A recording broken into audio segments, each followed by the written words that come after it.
Welcome to the RD Squeeze. I'm Micki. And I'm Emily. And we're two dietitian besties here to squeeze out the misinformation around health and nutrition. Hey guys, welcome to the RD Squeeze. Emily and Micki here with you. Episode 17, we're bringing to you Sealing the Deal, Mastering Interviews, Recommendation Letters, and First Impressions. So we're going to get right into it with these interviews. I know it's for some, it's very stressful time, interviews, right? You don't know what questions they're going to ask. You don't know how to look. You don't know if you're going to look too professional. You don't know how long before you need to be there. Like, you don't want to be there an hour early, but you don't want to be late. There's a lot to them, right, Micki? Yeah, I mean, we're going to cover a lot of different things in this episode. So we're going to talk about, obviously making a good first impression, how to basically kill the interview, ace the interview, and then also, what that looks like for when you're requesting recommendation letters as well, because those also kind of help or hurt you. So it's going to be a great episode. I'm excited. I love doing interviews for conducting them. I don't like being interviewed. I don't think anybody does, but I love conducting them. I think we've talked about this. I like to make personal connections. So they're the best way for me to do that. And I know it's very intimidating as a student or as a new RD, or even if you're getting back out in the workforce, or maybe you're looking for a new job. This can be helpful for any scenario because times have changed. I think, what expectations in interviews can change, especially with virtual interviews. I don't think there's as many phone interviews as there used to be. I think in the last couple episodes, I might have mentioned that I did a phone interview for my internship. So people usually do virtual, camera ready interviews, or in-person interviews. So how that looks different and all the fun things surrounding that. So I think the first thing is, first, how to basically prepare for an interview. I don't know about you, but I've seen many people just not be prepared to talk about the organization itself, or not being familiar with the job description, or not really researching, anything beforehand. And I think that's a huge thing to do beforehand. I think most people are looking to see, are you a good fit? Because have you done any research into this? Or are you just applying just to apply? Is this something that you are passionate about? Is this something that you're dedicated to? Or are you just kind of looking? And I know, especially in today's job market, people have been saying, I've interviewed 500 times and I still haven't gotten a job. And I'm not blaming anybody here. I don't know what the jobs market is right now. I mean, both of us are kind of in our roles for a while.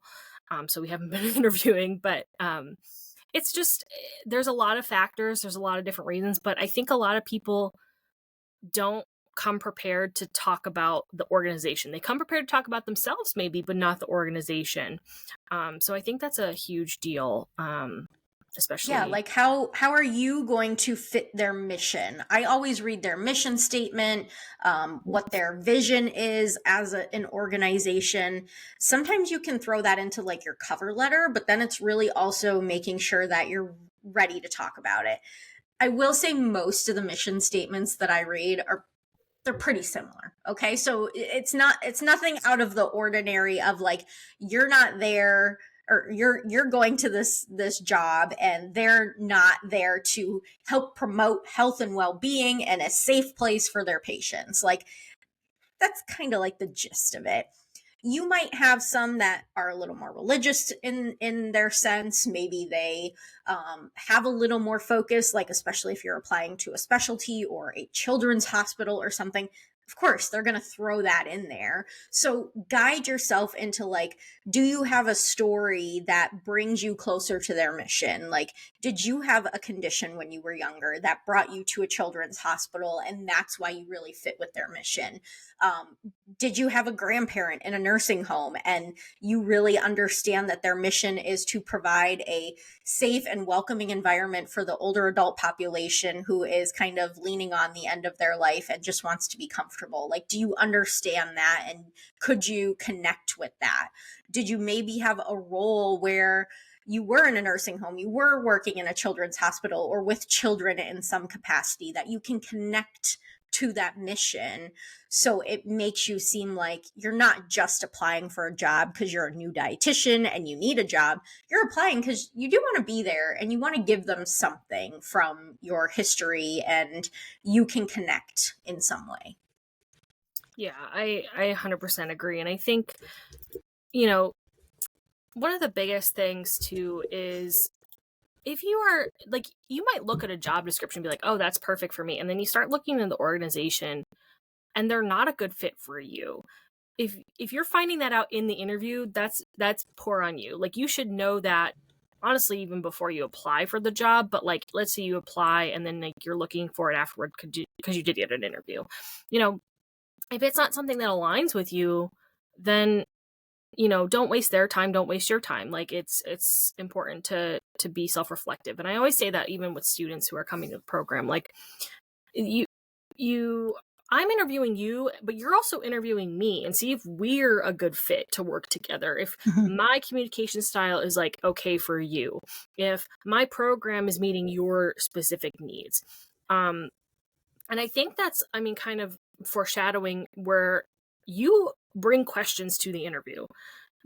And that's a huge thing for me. If you don't bring any questions at all, or if you, this is my personal pet peeve, if you only bring logistical questions. So like, oh, like, I'm not sure what week is orientation or whatever. Like, you should be asking about, what makes an intern successful, or what makes someone successful in this role, or what's the projects that I could be working on, or like, all these things. Like, I just feel like coming to the interview with questions is super important, but I'm kind of skipping ahead a little bit. So No, I think that is important. And I think especially for jobs, I know we're talking a lot about the programs too, but if you're applying for like a role, Mhm. what are your advancement opportunities? Like, are you going to be, I'm going to say, stuck in your dietitian clinical position?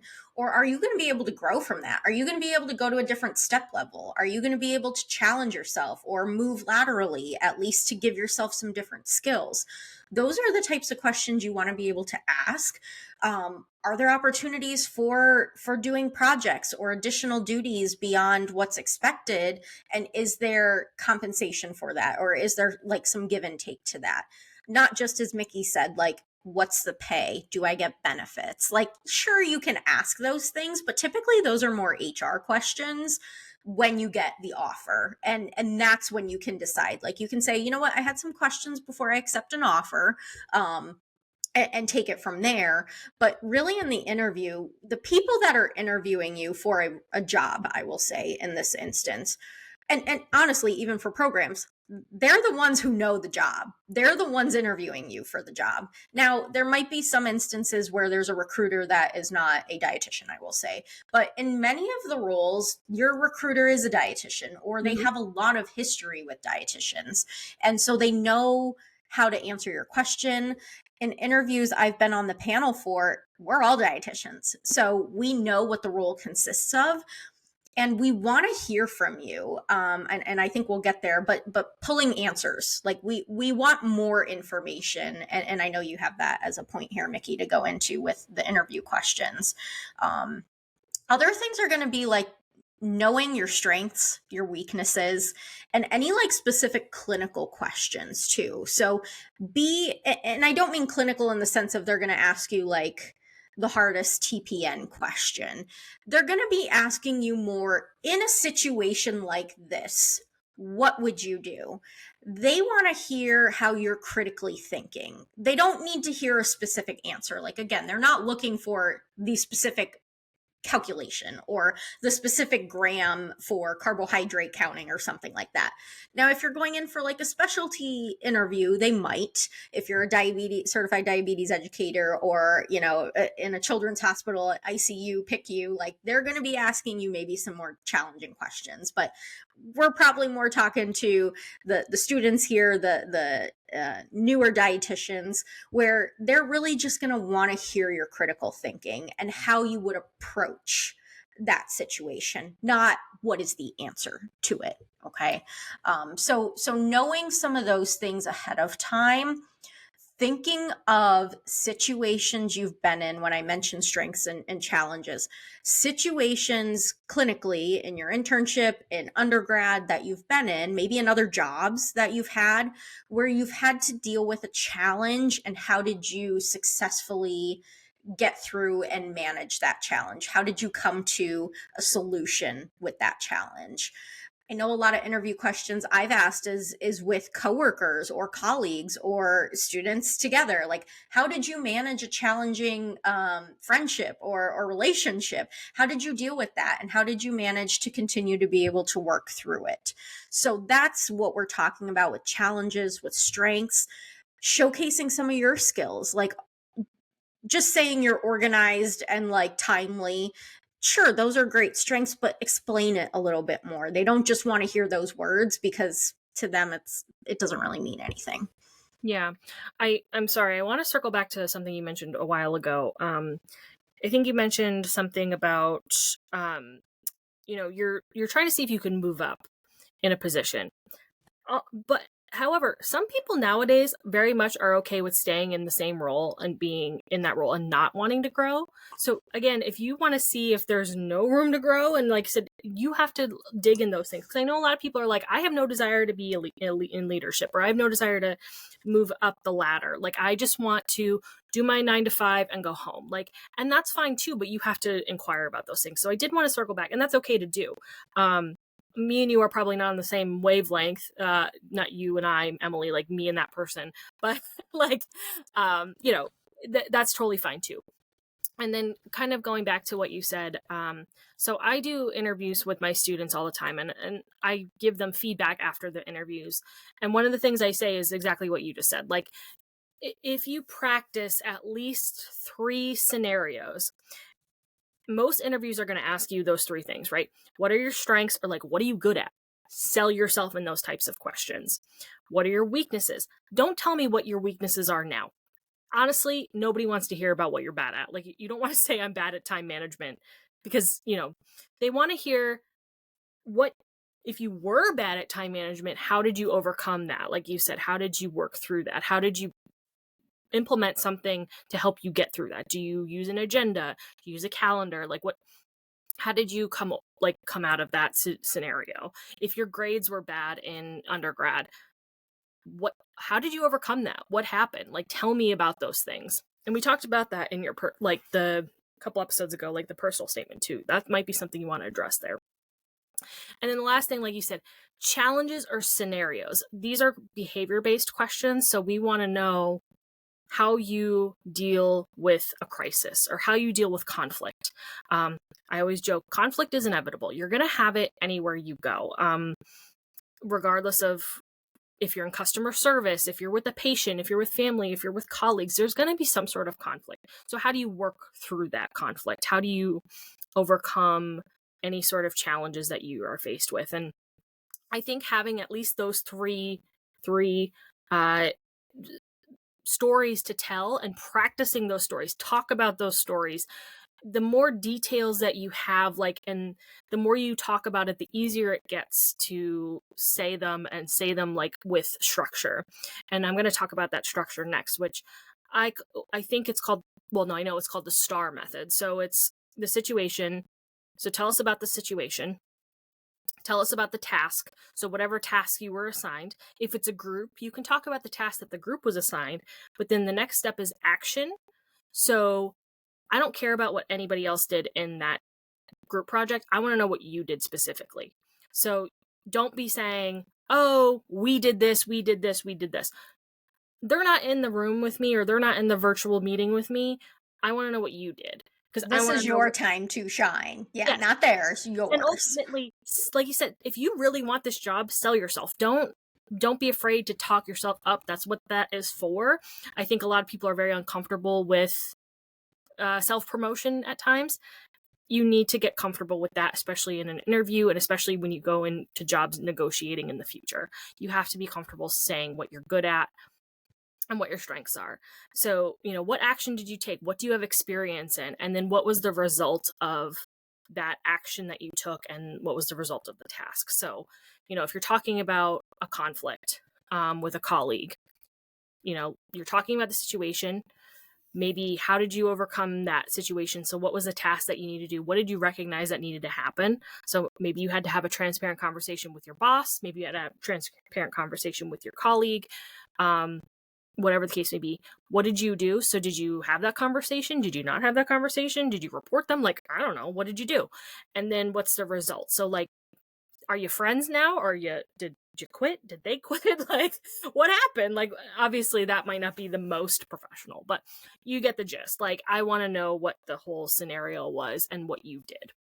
Which is why you want to practice and maybe even have a couple scenarios. So that way you can kind of gauge how they're feeling you and whatnot. And then you can say, okay, you know what, this is the example I'm going to use today. I'm feeling confident about this one. I can share more about this one. You're saying this all in your head, but have 2 or 3 scenarios. So you have the option, and the one you feel most confident in is the one you're going to start talking about.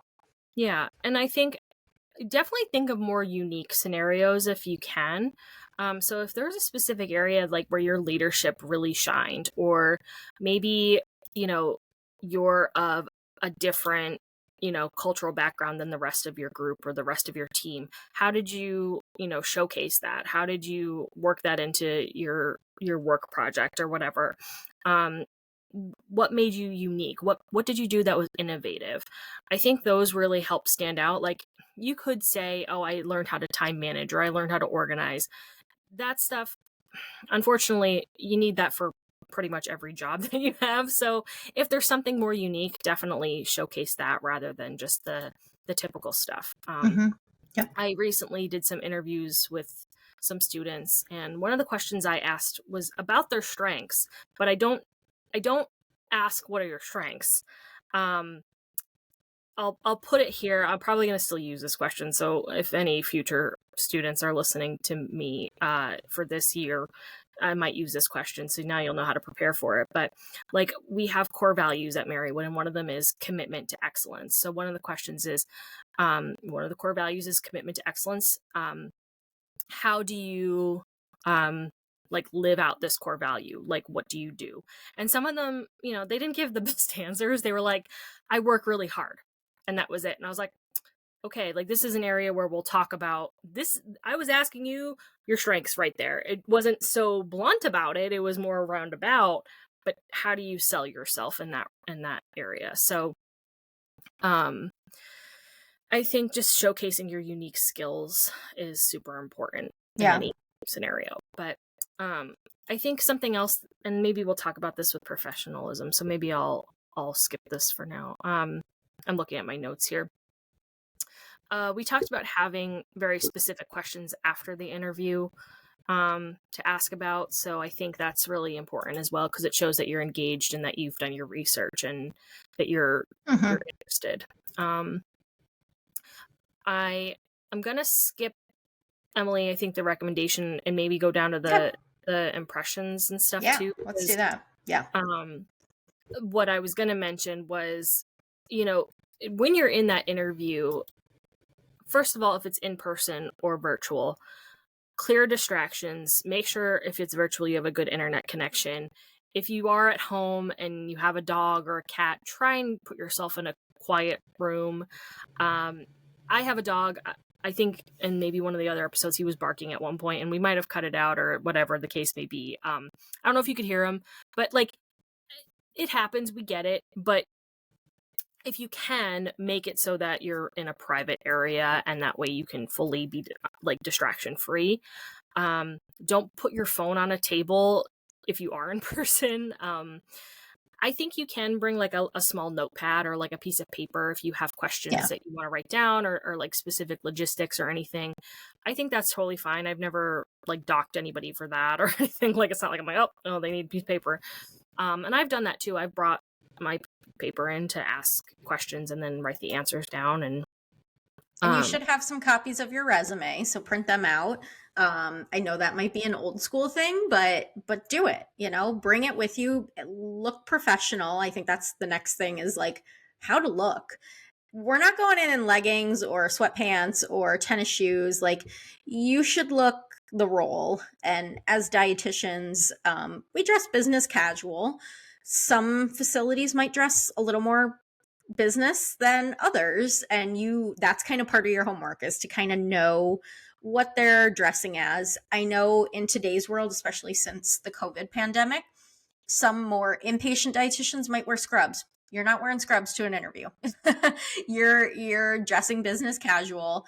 There are local places that, at least in our area, and I'm sure elsewhere in the country, where you can try and get, least expensive dress clothes.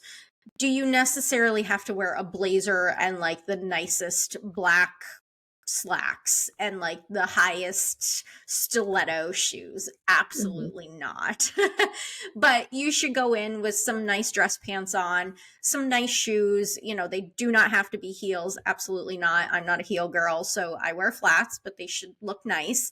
If they're nice, like, I don't know how to describe them. Like, men have really nice, I'll call them tennis shoes now, or sneakers. Sorry, I'm from an area where we call everything tennis shoes. So if they're nice looking, they're professional, and they work with the outfit, I don't see that as such a problem. And your top should be, a more decent top, no low, V-neck or anything like that. It should cover you up if you're a female. Males, I think a polo would be appropriate. And I think, again, it depends on where you are. You're not going to have like floral and all that stuff on your shirt. You want it to be more plain colored. You don't want to be vibrant either. So do not wear bright green, bright pink. Like, be more calm. If you're going to have something maybe over it, that's a little different. But if that's going to be your main color, try and be a little more calming and not so vibrant. It does make statements. I know one interview that I've had in the past, someone came in like sandals, and the skirt was nice, but it was just very casual. And I'm going to say, where I work, it's not like we dress like super business casual either. We tend to be very casually business casual, but you still want to put yourself out there as professional. In today's world, crop tops are out there like no other. I have had interns come in with a crop top on, and I can just about see their midriff. Not appropriate.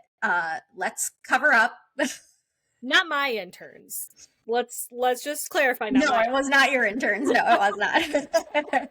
No, because I have this conversation with them, but I want to kind of go back. I think if you are concerned, I would say overdress. That's like, if you think it's too casual, it probably is. So, and dress for the role, like you said, that you want. So, I mean, for women too, like, and you said muted. I don't care if you wear something a little bit brighter. I think it showcases your personality, but again, I think it depends on the role that you're looking for. So, like, for me in academia is a little bit more, I don't want to say like loosey-goosey, but like, I've seen people wear all kinds of different things, and I think you could showcase your personality a little bit. I don't think, like, we're not saying what is it, dim your light? I was gonna say dull your light. Dim your light. I hear what you mean. Yep. Mm-hmm. But at the same time, like, don't go in with a t-shirt like that's tie-dyed and like bright orange pants, or I don't know, like, that's like a little aggressive. So like, even we were talking about girls or women wearing, like I said, if you want to wear a skirt for an interview, it shouldn't be above the knee. Like, that's just, if it's up too high, like, that could give the wrong impression. I don't care what you wear out to dinner. I don't care if you wear it out, with your partner or whatever. That is not what you wear to an interview. Nothing low cut, like nothing super tight. We've had girls that come in classrooms and, like, even for the classroom, just not wear appropriate things, or like, I don't know, and maybe this is me, and I hope nobody feels offended by this, but like, even some of the dresses I've seen that like they wear for like graduation, I'm like, where are you going? This is not a club. Like, and I hate to say it that way, but it's just like, this is like a professional atmosphere, and like, the backs are completely open. I'm like, I don't care what you wear to dinner, or like, but that is not the place to wear it. Like, I just don't think that is. And I know we can be a little bit more critical on women right now, because I feel like there's so many different areas where there is an issue to arise potentially.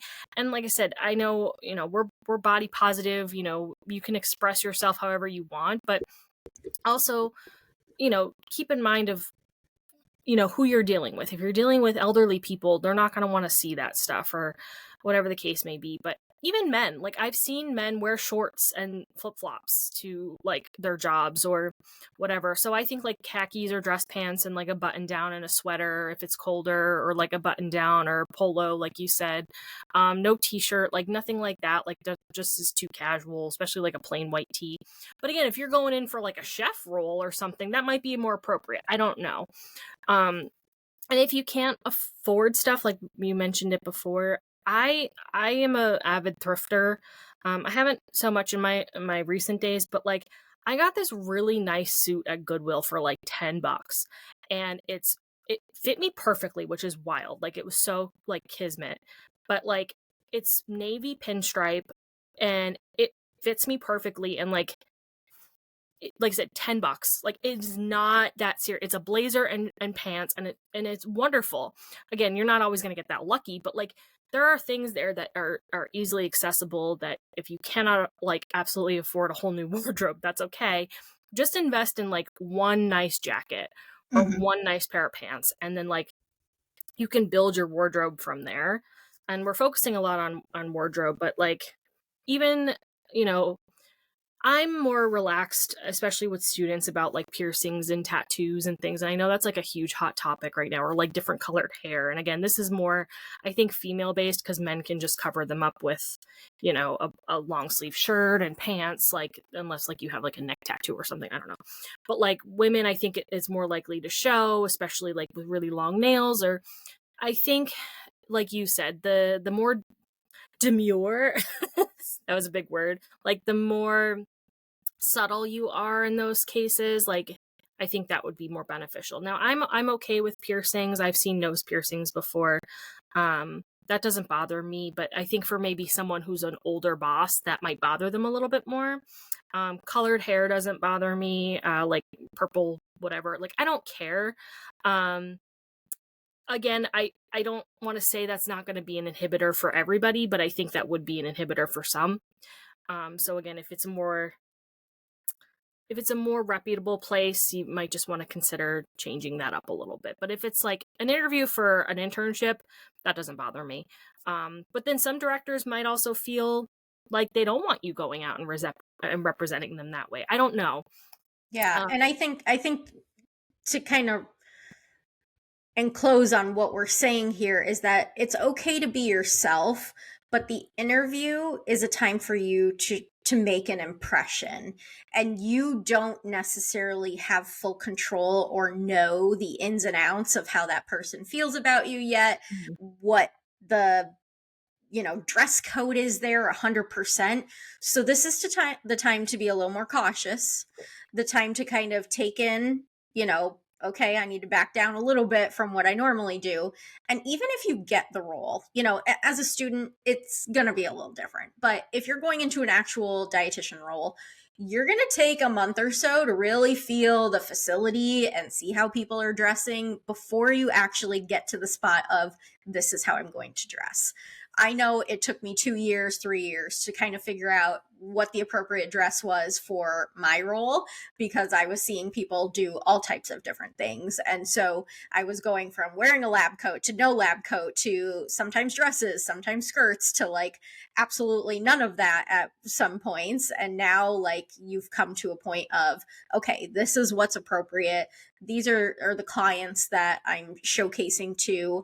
Are you getting, as you've mentioned, females, are you getting different looks and feels from different clients? And you have to know what's appropriate for how to dress. So interviews are a time to not put yourself all out there in the sense of, this is who I am, openly. It's a time to showcase your skills, to showcase and promote you as an employee, as a dietitian. And then as time goes into it, you then showcase who you are as a person. Now, of course, as Micki said, being personable is really important, But that comes from verbalizing. That comes from your body language, not necessarily your dress. So again, I know we focused on that a lot, but it is important. It is a first impression. And as I've said with my role, there's interns that come in, and that's my judgment on them, unfortunately. And I know that's bias and all that, but that is because we have talked to you about this, and your professors probably have, or maybe other places have to you, and showcase like, this is how you should promote yourself. And so if you don't do that, then it's kind of like, well, are you really trying to be professional here and be part of our profession in that sense? Mm-hmm. Yeah, so I mean, that sums up that one pretty well. And then, I mean, we have some more things here in terms of like communication. I think I mean, I'm not the clearest communicator. Sometimes I ramble and use filler words, but like, I think being very clear and concise is helpful, but also don't be too brief. Like, again, you don't want to say like 2-word answers and then be done. But I think having a very clear structure, and again, that comes with practice, of what you want to say and how you want to say it, and being direct is super important. And then also listening is super important. I know when we're nervous, we tend to like kind of drift off in thoughts and like worry about like silly things, kind of like, oh God, was that last answer bad? Or like, oh my gosh, like whatever. Really be present, listen to the question. I've repeated questions multiple times for people, but I do think sometimes it's like, okay, like you really aren't hearing me. Or like if they're in the middle of an answer and it's like a 2-part question, they might forget the second part. That's okay. Like, it's fine. We'll repeat it. But if you have to repeat it multiple times, it's like, well, are you not listening? Like, am I not clear? But also, are you not listening to what I'm asking you? I think And that's a really good point with the 2-part questions, or some even or 3-point part. I know when I've been a part of a panel, I'm like, oh my gosh, this question's really long. I hope they ask me, can you repeat the question a couple times at this point? Because it's a 3-part question, and I know they're kind of going through their head one question at a time. So I am more than happy to repeat it. I know in our panels, you have to ask us to repeat the question. We are not going to remind you of the question. And if that's your answer and you're done and you don't ask, that's your answer. So make sure you do. If you're like, oh, did I answer the whole question? Don't say that. Say, can you repeat the question so I make sure I fully answered that for you? That shows them that's part of the interview. It shows them that you're engaged. There may have been something extra, and you just want to confirm that you've answered fully to what they're asking you. As Micki said too, it's not just a 1 or 2 word answer. I've had dietitian interviews I've been a part of where they have just given me like a sentence. And at the end of the interview, I know I personally had some extra questions I wanted to ask, because I want to more get to know them a little bit on a personal level, but personally in their current role. Like, tell me a little bit more about like the research you've done, or tell me a little bit more about like the cooking classes you said you did. They didn't allude to those things. And so I wanted to like probe more. I wanted to find out more, because I'm like, this would be great. Like, they could help do this, they could help with that. So when I did probe a little bit more, they gave me a little bit more of an answer. And it was enough for me to be like, wow, that's great. Like, why didn't they share this before? I would have never thought they would have done additional items with research or with cooking. And these are exactly what we want someone to do right now.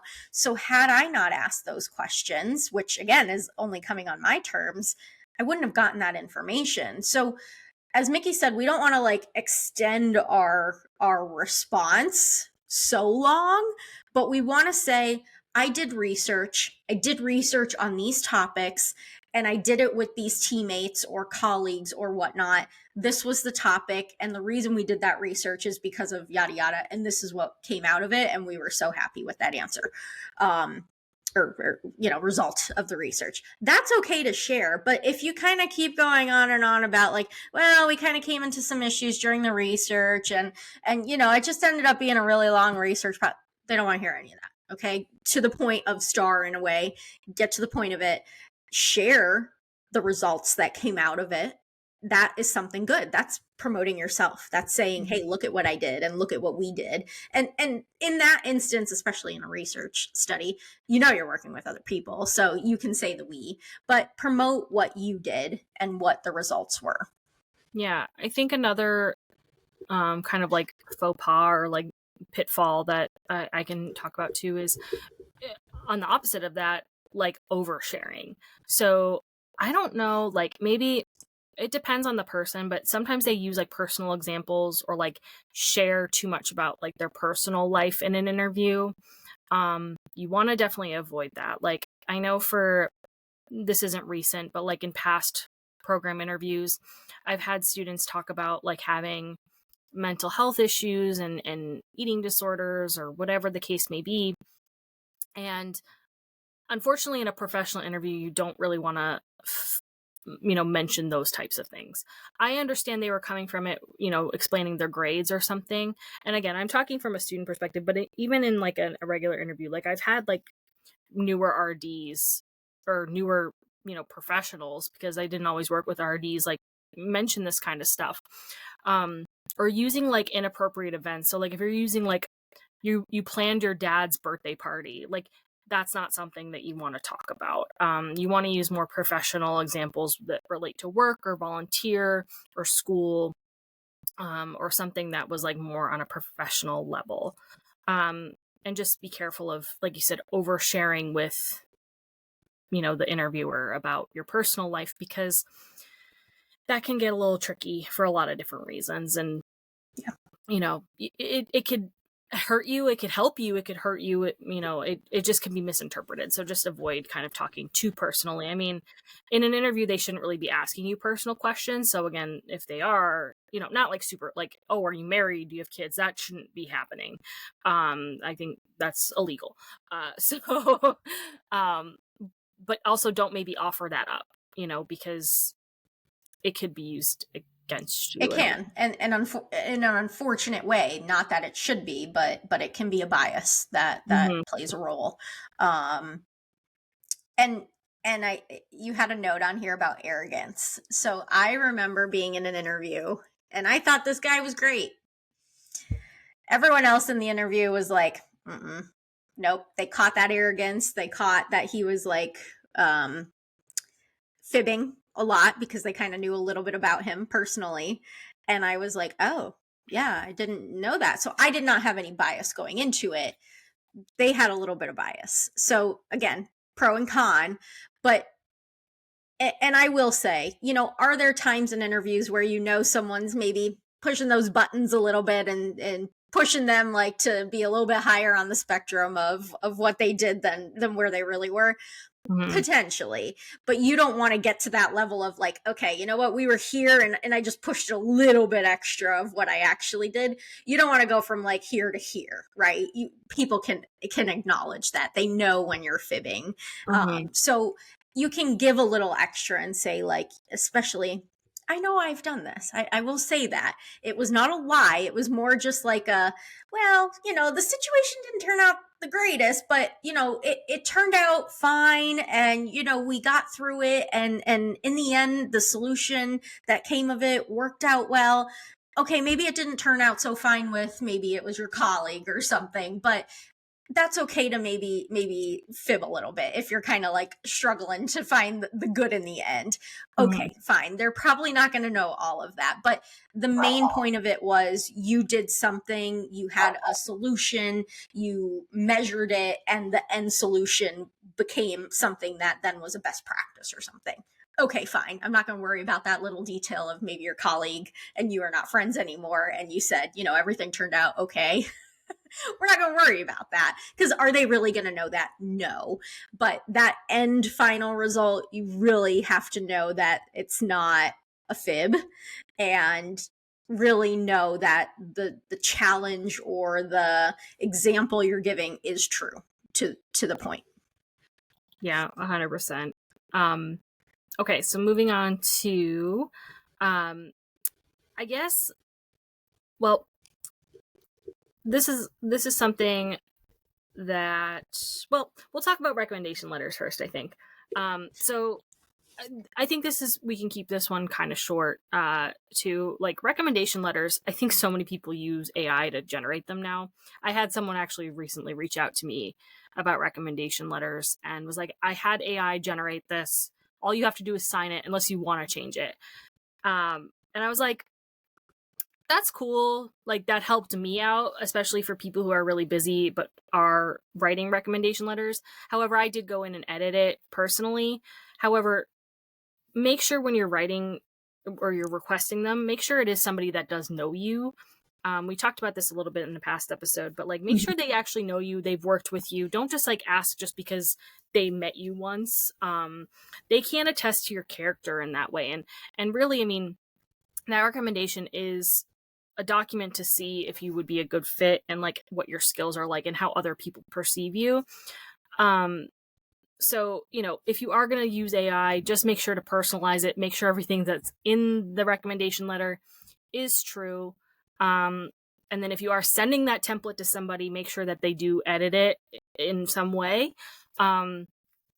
It's not the best thing to use. And I know people use it for cover letters and resumes and stuff like that too. I get it. AI is huge now. We're not going to get around it, but just make sure that you're reviewing everything and covering it, you know, from a personalized standpoint. But going back to, oh, I'm sorry. Go ahead. Can I bring up something? So like a recommendation letter, if you're, I don't know, where does it pull from? Like your resume kind of and stuff like that?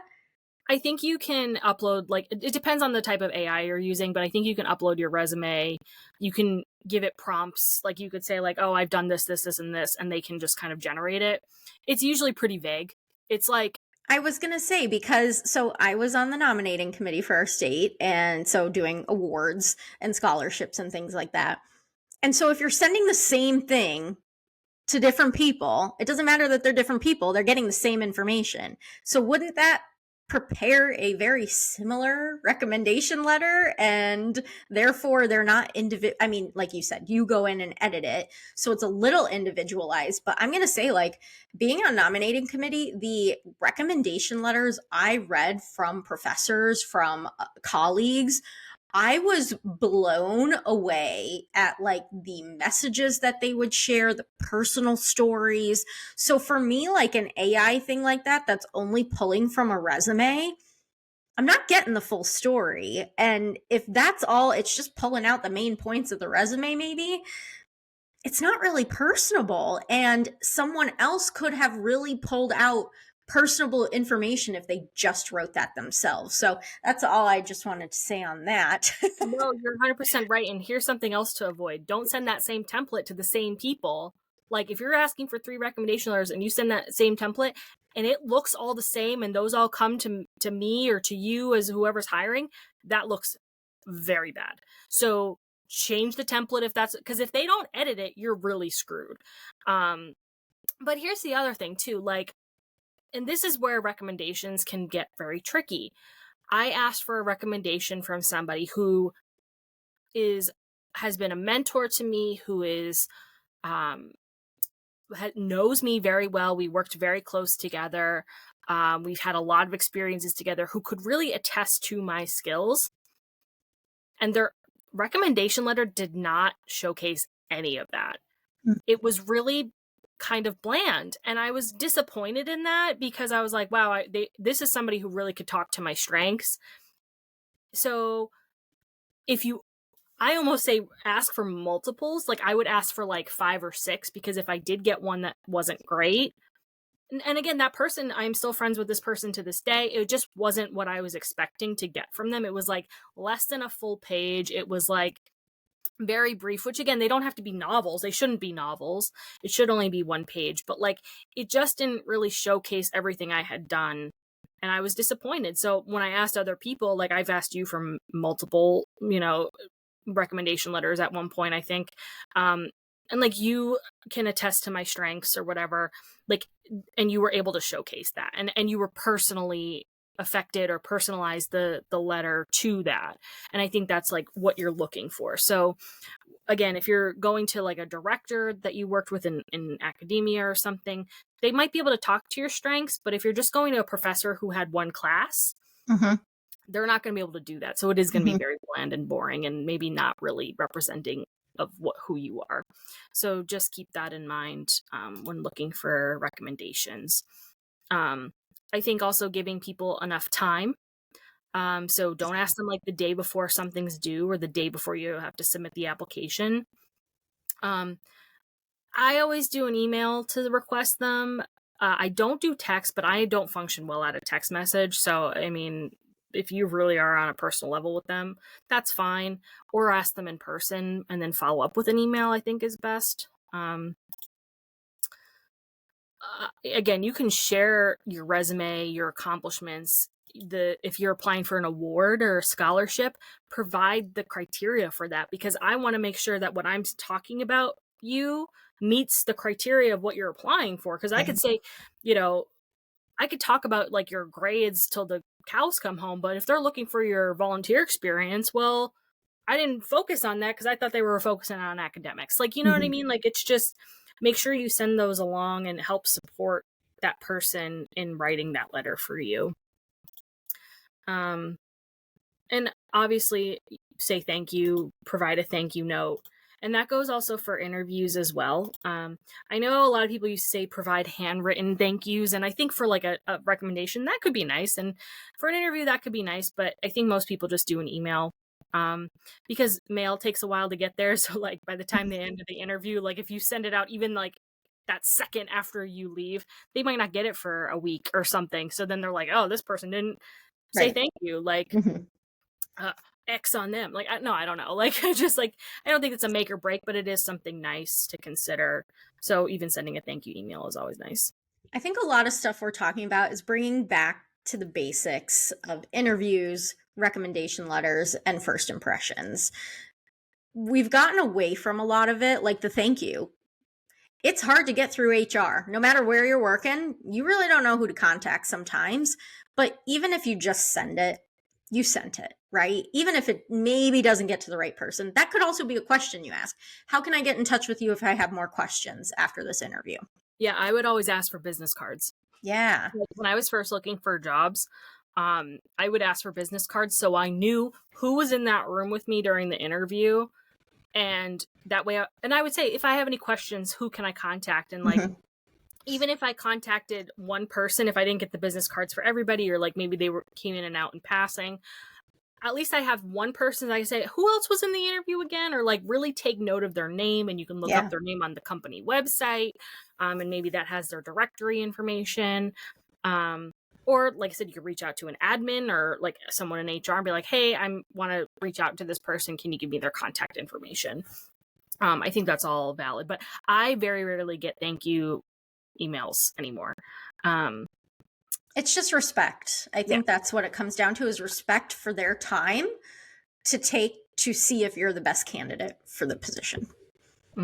Agreed.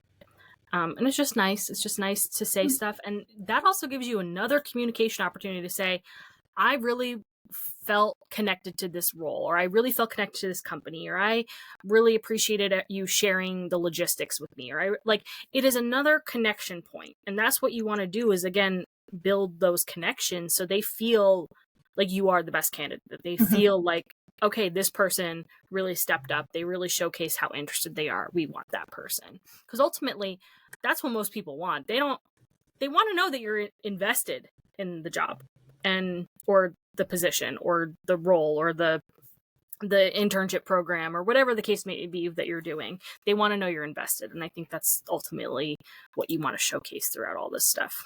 So, anything we missed? I don't think so. All right, cool. So that means you know what time it is. Sweet and sour. Oh gosh, I gotta think of mine. Okay, go ahead. Oh boy.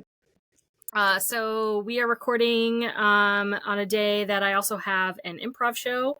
I'm not going to say what day because I don't want people to know. But I do have an improv show, so I'm excited for that tonight. And it'll be fun. I'm excited. I just like, it's such a creative outlet, and I just love everything to do with that. Oh, I'm so happy for you. Yeah, I have two actually this week, and I have another couple next week too. So it's like, so those are all sweets. Very nice. I'm improving out, so it'll be fun. It'll be a good time. But Good. and then I went with my sweet first. Dang it. I usually try and go with my sour first. I don't know. What is my sour? Oh, you know what? I'm gonna complain about this a little bit. I It's silly. It's a silly thing. It's not serious.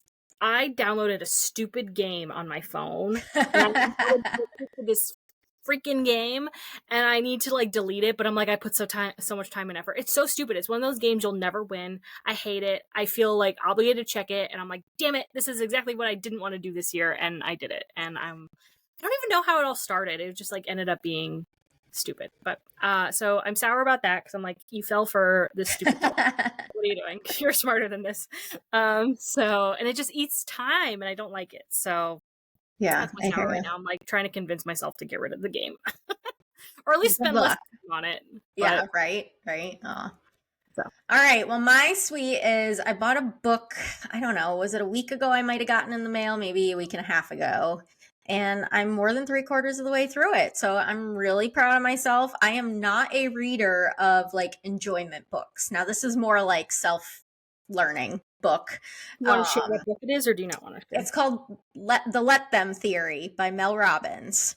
She was just on a podcast that I listened to, and she was talking about that. So that's And interesting. she has her own podcast Yeah. too. So, yeah, because, work sometimes and just some other things in life, they kind of get to you. So, when I heard just a very brief part of her podcast on Instagram, I just kind of heard a little snippet. I'm like, I need that in my life. I need to just say, let them. So that's what I'm reading right now, 3/4 of the way through. Really enjoy it. I like how it's a very quick read because she uses a lot of like personable stories that you can really relate to, or she kind of generalizes them or says like, use this in this situation. And a ton of these situations I'm just like, oh my god, I could have used it for that, or like, or my family members could be using this right now for me, or like, I'm going through it and it's really like hitting home. Obviously things take time for change, but every day I'm just trying to at some point say let them with whatever it might be. And it's helping because the more you put yourself out there saying it or thinking it, the easier it becomes. So I'm glad I'm reading that one again, almost more than 3/4 of the way through it. And I was Oh, told about another book I have to read, not have to, but we'll probably read again for some self-learning. And that one is called Dare to Lead, I think, by, I'm Brene not going to Brown. get Brene Brown. Yes. So Yeah. that's my next one. They're both on my TBRs, my to be reads, to be Okay. read. Okay. So if you like that book, let me know because I'd love Okay. to borrow it if you want. Yeah. But I mean, I'm not going to go into too much detail because we can't share everything on the podcast. But I think we both have a commonality right now that we need that let them theory because it's just like let them do what they're going to do. Like, and then I need to also be who I'm going to be. Let And me. Yeah. It's let them, let me. Yeah. let them.